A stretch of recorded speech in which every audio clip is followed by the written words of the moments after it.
तो hey guys, कैसे हैं आप लोग। आशा करते हैं बहुत ज़्यादा अच्छे होंगे। अच्छे नहीं हैं तो हो जाएंगे अब इस वीडियो को देखने बाद, क्योंकि आज हम यहाँ पे बात करने वाले हैं क्योसेरा 1800, 2200, 2201, 1801 और अभी जो फिलहाल में चल रही है कंपनी की 2300। ये आपको लेनी चाहिए, नहीं लेनी चाहिए, और लेनी चाहिए तो क्या इनकी खासियत है कि जिनकी वजह से आपको ये लेनी चाहिए, क्योंकि मार्केट में इतनी सारी डिमांडेड मशीन्स हैं फिर भी आपको ये लेनी चाहिए। और क्यों लेनी चाहिए?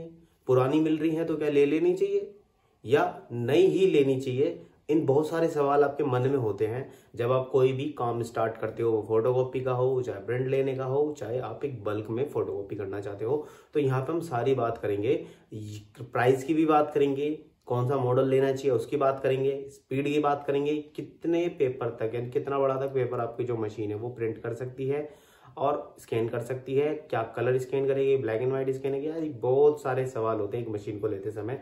तो बेसिकली ये सीरीज जो एक बनाने की कोशिश करेंगे हम पूरी की पूरी क्योसेरा के बारे में बनाने की स्टार्ट करेंगे। अभी 11-20 का जो छोटे वाले मॉडल होते हैं 11-20 वगैरह वो हम डाल चुके हैं, और देखो 20-40 का वीडियो में डालूंगा, लेकिन 20-40 का मेरे को लगता नहीं है कि आप ले तो लो, लेकिन एक बड़ी ही दुविधा वाली मशीन है, इसलिए मैं उसको कभी भी रेकमेंड नहीं करूंगा कि आप वो मशीन लो। तो आते हैं अपने मॉडल्स के ऊपर। Kyocera 1800, Kyocera 1801, Kyocera 180, Kyocera 2200, Kyocera 2201 या फिलहाल वाला 2300 वाला मॉडल। देखो मॉडल सारे सेम है, सिर्फ फर्क है स्पीड का। रैम रोम जो भी होता है ना वो सब कुछ इसके अंदर सेम है, सिर्फ फर्क क्या 1800 में 18 की स्पीड मिलेगी आपको, और वहीं अगर आप डुप्लेक्स करते हो तो उससे 11 की स्पीड मिलेगी। 2200 में आपको 22 की स्पीड मिलेगी, डुप्लेक्स करोगे तो 13 की स्पीड मिलेगी। ये जितने भी मॉडल है ना ये सारे ही डुप्लेक्स होते हैं, लेकिन ये मैनुअल डुप्लेक्स होते हैं, अलग से आपको यूनिट लाके मशीन के अंदर फिक्स करनी होती है। ये ऐसा नहीं होता, कंपनी से ही ऐसी आती है कि आप इसको डायरेक्ट डुप्लेक्स कर सकते हैं। अभी वो 2000-2500 की करीब आपको यूनिट मिल जाती है, आप बाहर से उसको परचेज करके अपनी मशीन के अंदर इंस्टॉल कर दोगे तो आपकी जो प्रिंटिंग है वो डुप्लेक्स हो जाएगी। अभी बात करते हैं, देखो सबसे पहले चीज ये हमें पता होनी चाहिए कि आखिरकार मशीन हमें लेनी चाहिए तो कब लेनी चाहिए और किस टाइम लेनी चाहिए और प्राइस क्या होगा, और पुरानी लेनी चाहिए नई लेनी चाहिए, इस चीज के ऊपर। देखो अगर आप मार्केट में 1800, 2200, 2201, 1801 लेने जाओगे तो पहली बात तो ये मार्केट में से ये खत्म हो चुकी हैं, क्योंकि कंपनी ने बनानी बंद कर दी। कंपनी ने इनकी एवरेज में बनाई 2300। फिलहाल आपको मार्केट में 2300 मॉडल मिल सकता है अगर आप नया लेने जाओगे। और अगर 1800, 2200 ये मॉडल अगर आप लेने जाते हो तो मार्केट में आपको ओल्ड मिलेंगे, रिफर्बिश मिलेंगे, यानी कि यूज करे हुए आपको मिलेंगे। तो अगर आपको वो मिलते हैं उनकी सबसे पहले ना आप एक एक चीज चेक कर लेना। सबसे पहले ड्रम यूनिट आपको चेक करनी है, ड्रम यूनिट कहीं से भी डैमेज ना हो रही हो। अगर आप पुरानी ले रहे हो भाई, देखो नई ले रहे हो तो 3 महीने की आपको वारंटी मिलती है, आपके पास मशीन आएगी तुरंत आप उसको रिप्लेस कर देना कंपनी के नंबरों पे कॉल करके। अब पुरानी में सबसे पहले आपको ड्रम यूनिट चेक करनी है, दूसरी आपको उसकी मैग्नेट असेंबली होती है वो भी चेक करनी है, और तीसरी आपको पूरा का पूरा उसका फ्यूजर यूनिट चेक करना है कहीं से टूट ना रहो। पुरानी लेते समय ये बहुत सारी प्रॉब्लम होती है। अब दूसरी चीज ये भी देख लेते हैं भाई, अगर आप 2040 डीएन ले रहे हो और वहीं आप 1800 मॉडल 2200 मॉडल ले रहे हो, और आप ये सबसे पहले सवाल करोगे कि वो 40 की स्पीड आपको देगा डुप्लेक्स में, आप डुप्लेक्स पे करोगे तब भी आपको 40 की स्पीड मिलेगी 2040 में। लेकिन अगर आप 1800 लेते हो तो आपको डुप्लेक्स में 11 की स्पीड मिलती है, और आप सिंप्लेक्स करते हो तो 18 की स्पीड मिलती है। तो 40 वाले के साथ जाना बेटर लगेगा, क्योंकि वो मशीन और सस्ती पड़ती है आपको। डुप्लेक्स करती है करीब 30,000 के आसपास पड़ जाती है, 1800 आपको 60,000 के आसपास पड़ती है। अगर आप नहीं लेते हो एक टाइम पे, जब नहीं लेते हो तो 2300 जो आ रही है वो 60,000 की पड़ती है, उसको लोगे। देखो दोनों के अंदर ना डिफरेंस है, बहुत बड़ा फ्यूजर का डिफरेंस है।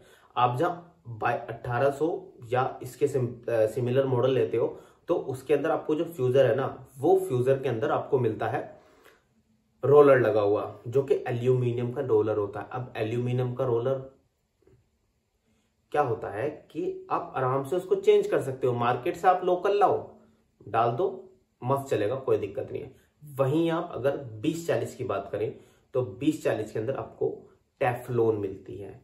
अभी टेफ्लॉन जो कंपनी से आएगी ना बहुत अच्छा, ज्यादा मैं ये मानता हूं कि अगर आपका एक बार फ्यूजर खराब हो गया ना तो फिर आप बेझिझक टेफ्लॉन मत चेंज कराओ, आप बेझिझक पूरा पूरा फ्यूजर चेंज कराओ अगर आप 2040 चला रहे हो। क्योंकि ना आपको जितनी भी बार आपको डालोगे उसमें प्रॉब्लम होगी, वो ठीक से वर्क ही नहीं करेगी।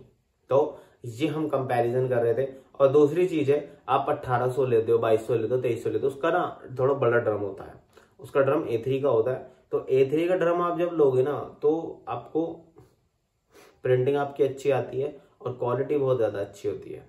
जो वहीं आप उसका ड्रम लोगे ना, वो देखो छोटा सा ड्रम होता है, एक बार अगर उसमें 2.5-3 लाख के करीब प्रिंट गलती से निकल जाए तो ठीक है, नहीं तो 2.5 लाख पे वो अपनी जान खत्म कर देता है। तो वहां केवल आप उसे एक बार यूज करोगे। लेकिन ना जब आप 1800, 2200, 2300 कोई मॉडल लेते हो तो बड़ा ड्रम होता है, साइडों से जब भी ड्रम खराब होते हैं ना, वो साइडों में से खराब होते हैं। तो वो साइडों में से खराब होने के बाद में वो आप उसको पेपर को पोर्ट्रेट चला देते हैं, उसको लैंडस्केप भी आप यूज कर सकते हो, यानी कि बच्चे कुछ ड्रम से भी आप काम ले सकते हो, आप यूज कर सकते हो। वहीं आपको 20-40 ये सुविधा नहीं दे रही है। अब बात करते हैं देखो ADF, अगर आप 60,000 रुपये खर्च करते हो ना तो आपको 2300 के साथ में ADF मिलता है, जो कि 1800 की स्पीड का होता है, लेकिन रिवर्सेबल होता है, यानी कि एक बार जाएगा कॉपी और फिर दोबारा से वो स्कैन होगा पीछे की तरफ। लेकिन नहीं 20-40 की बात करें तो वहाँ एक बार में आपका ऊपर नीचे एक ही आपका जो स्कैनर है लगा होता है, दोनों स्कैनर लगे ना, एक बार में वो पूरा पेपर स्कैन कर देते, तो आपका काम वहां से हो जाता है। 1800 में आपका रिवर्सेबल ADF होता है, वो आगे पीछे रिवर्स करता है। ठीक है, अब ये चीज हो गई। अब देखो प्रिंटिंग की बात करें तो भाई कंपैरिजन के साथ चलते हैं ना। देखो आप 1800 लो, 2200 लो, 2300 लो। प्रिंटिंग की बात करें तो सारी की सारी A3 मशीन है, A3 तक आपका प्रिंट करेंगे, कॉपी करेंगे, स्कैन करेंगे। वहीं 20-40 की बात अगर आप करते हो तो केवल लीगल तक आपकी जो स्कैनिंग है, फोटोकॉपी है, ये हो पाएगी, उससे ऊपर आपकी नहीं हो पाएगी, उससे आप बाकी भूल जाना। अभी A3 में सबसे अच्छा फायदा ये होता है भाई, A3 के अंदर आप किसी भी प्रकार का जो पेपर है वो प्रिंट कर सकते हो। और दूसरी चीज है, अगर बाय चांस कभी कभी ना आपके पेपर वगैरह के साथ पिन चली जाती है, तो रोलर लगा होता है किस पे, फ्यूजर असेंबली में, तो वहां से ना वो रोलर कटने वाला नहीं होता, कभी कभी पिन चली जाए। लेकिन अगर आप टेफ्लॉन यूज करो ना 20-40 वाली, तो आपका जो टेफ्लॉन है वो कट जाता है। 20-40 जो मशीन है ना उसके अंदर टेफ्लॉन होता है, उसको कटने का जो खतरा है वो ज्यादा बन जाता है। ठीक है जी, मशीन की साइकिल क्या है, ड्रम की बात कर लेते हैं। देखो ड्रम दोनों का सेम होता है, वो भी 1.5 लाख देता है, ये भी 1.5 लाख देता है, यानी कि 1.5 लाख दोनों देने वाले हैं। कोई सी मशीन लगाओ 1.5 लाख प्रिंट देगा, 1.5 लाख कंपनी कहती है, जबकि वो 2,25,000 तक वो चल जाता है आराम से, कोई दिक्कत नहीं आती। अभी आप कंज्यूमेबल्स की बात करेंगे तो जहां आप 20-40 का ड्रम ले रहे हो ना भाई, वो 20-40 का जो ड्रम है असली वाला जो अच्छा ड्रम है वो करीब 1500 को पड़ता है आपको। वहीं अगर आप 1800, 2200, 2300 की बात करें तो वो भी ड्रम सेम पड़ता है, वो उससे बड़ा ड्रम होता है जबकि वो सेम पड़ता है। वहीं हम अगर 20-40 की बात करें तो वो भी इतना ही पड़ता है, वो भी सेम ही होता है। लोकल ड्रम लोगे 500 रुपए का पड़ता है, और वही 20-40 का 300 से 400 रुपए का ड्रम पड़ जाता है लोकल का। किसी को अगर चाहिए तो हमसे कॉन्टेक्ट कर सकता है, हम उसको प्रोवाइड भी करा देंगे। बात करते हैं ब्लेड की। देखो 120 रुपए का ब्लेड एक का पड़ता है, 250 रुपए का ब्लेड आपका 1800 वगैरह पड़ता है। हाँ भाई, सबसे मेन चीज जो सबसे मेन पार्ट होता है ना ड्रम के साथ जो लग के चलता है, वो होती है आपकी PCR। या आप फोटो देख सकते हो PCR का। अभी PCR ना आपको वो यूज नहीं करनी जो मार्केट में 250-300 रुपए या 500 रुपए तक की मिल रही हो। देखो एक PCR आती है बहुत ही ज्यादा अच्छी क्वालिटी की होती है, आपको 1800 के अंदर केवल वो यूज करनी है, क्योंकि 20-40 मशीन के अंदर तो होता ही नहीं है, उसके अंदर तो वो तार वाला सिस्टम होता है, कोरोना होती है उसके अंदर, वो उससे प्रिंट करती है। लेकिन जो हमारी 1800, 2200, 2300 जो मॉडल है ना, उसके अंदर आपको PCR यूज करना होता है। अभी PCR का काम क्या होता है, PCR ड्रम को चार्ज करती है। अभी PCR जितना अच्छा होगा ना, आपकी जो प्रिंटिंग है ना, एक एक प्रिंटिंग आपकी बहुत क्वालिटी में निकल के आती है।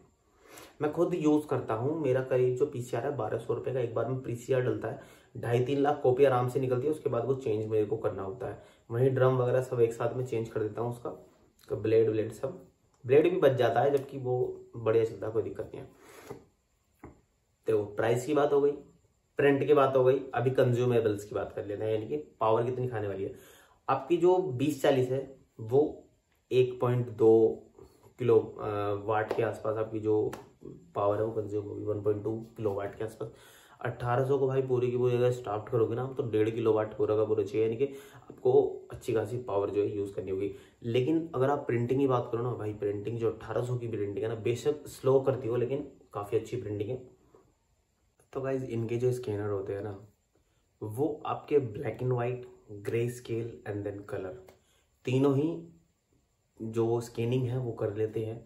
और उनकी सबसे अच्छी खासियत है, इनका एक खुद का सॉफ्टवेयर होता है, क्योसेरा क्लाइंट के नाम से, आप उसका यूज करके आसानी से अपनी जो कॉपीज़ हैं उनको स्कैन कर सकते हो, चाहे वो ADF के थ्रू हो, चाहे वो आपके फ्लैटन के थ्रू हो। दोनों ही तरफ से आप उसको जो स्कैनिंग है वो कर सकते हैं, वो आपके ऊपर डिपेंड है। अगर आपके पास ADF है तो आप ADF का यूज़ कर सकते हो। तो गाइस अगर DPI की बात करें ना, DPI देखो डॉट पर इंच की बात करें या स्कैनिंग की बात करें तो 600 DPI की ये मशीनें होती हैं। 600 DPI ये मान लो कि आपका जो स्कैनिंग है बहुत ही ज़्यादा एकदम एक एक चीज़ पे ध्यान करके वो स्कैनिंग होती है। जबकि आज के दौर में वैसे मशीन 1200 DPI तक आ चुकी हैं, लेकिन फिर भी 600 DPI एक समय पे इतना अच्छा DPI माना जाता था कि आज भी अगर हम फोटोशॉप में कोई एडिटिंग करते हैं ना तो उसको 300 DPI में लाके एडिटिंग करते हैं तो काफ़ी ज़्यादा स्मूथ और अच्छी खासी हमारी एडिटिंग होती है। यानी कि ये मान लो अगर आप फोटोशॉप से 100 DPI पे कोई एडिटिंग करते हो तो स्मूथ होगी, थोड़ा सा उस पर DPI बढ़ाओगे तो थोड़ा सा GPU पे लोड पड़ेगा, इसी तरह से और थोड़ा सा बढ़ाओगे तो आपकी जो ग्राफिक कार्ड है या CPU उस पर थोड़ा सा लोड इनहेंस होगा। तो इस तरह से अगर आप 600 DPI में कोई स्कैनिंग करते हो तो आपकी जो स्कैनिंग है थोड़ी सी स्लो हो जाएगी। थोड़ी सी स्लो होने की वजह से आपकी जो स्कैनिंग है वो एक एक चीज को आपका जो स्कैनर है वो बारीकी से देख करके लाता है, जिसकी वजह से आपको एक बहुत ही ज्यादा क्लियरिटी वाली आपकी जो स्कैनिंग है वो मिल जाती है। और जो आपकी फोटो है आप दोबारा से उसको निकालने के बाद स्कैन करोगे तो वो आपका बिल्कुल भी फटने वाला नहीं है। गाइस अगर मेमोरी की बात करें तो यहाँ पे सारी ही मशीनों में आपको 256 MB की मेमोरी मिलती है। यानी कि अगर आप स्कैनिंग करते हो, प्रिंटिंग करते हो, कुछ भी करते हो या सिस्टम से प्रिंट भेजते हो तो वो 256 MB तक की जो मेमोरी है उसमें ही स्टोरेज होगा। उससे अगर आपका ज़्यादा डाटा है तो वो फिलहाल कंप्यूटर से धीरे धीरे आपका जो डाटा है वो ट्रांसफर होते रहेगा। इस तरह से अगर आप फोटोकॉपी करते हो तो आपको 10 से 12 कॉपी ही आप स्कैन कर पाओगे। उसके बाद आपको डुप्लेक्स पे वो निकालनी पड़ेंगी बार बार। अगर आप डुप्लेक्स कर रहे हो, सिंप्लेक्स कर रहे हो कोई बात नहीं, वो सीधी सीधी आपकी निकलती रहेंगी।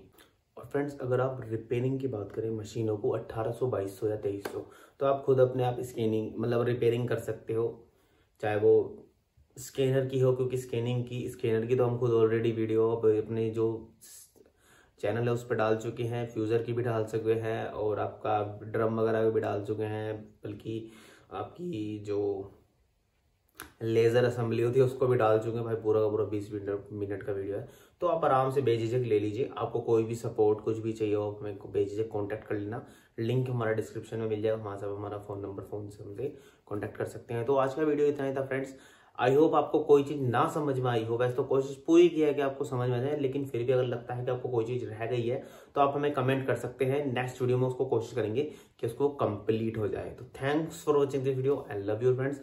अगर वीडियो अच्छी लगी है तो अपने फ्रेंड्स में शेयर कर दीजिए ताकि उन तक भी ये सारी जो जानकारी है वो पहुंच जाए। और अगर उनको भी मशीन बाय करनी है या अपनी कोई सेल करनी है तो हमसे कांटेक्ट कर सकता है।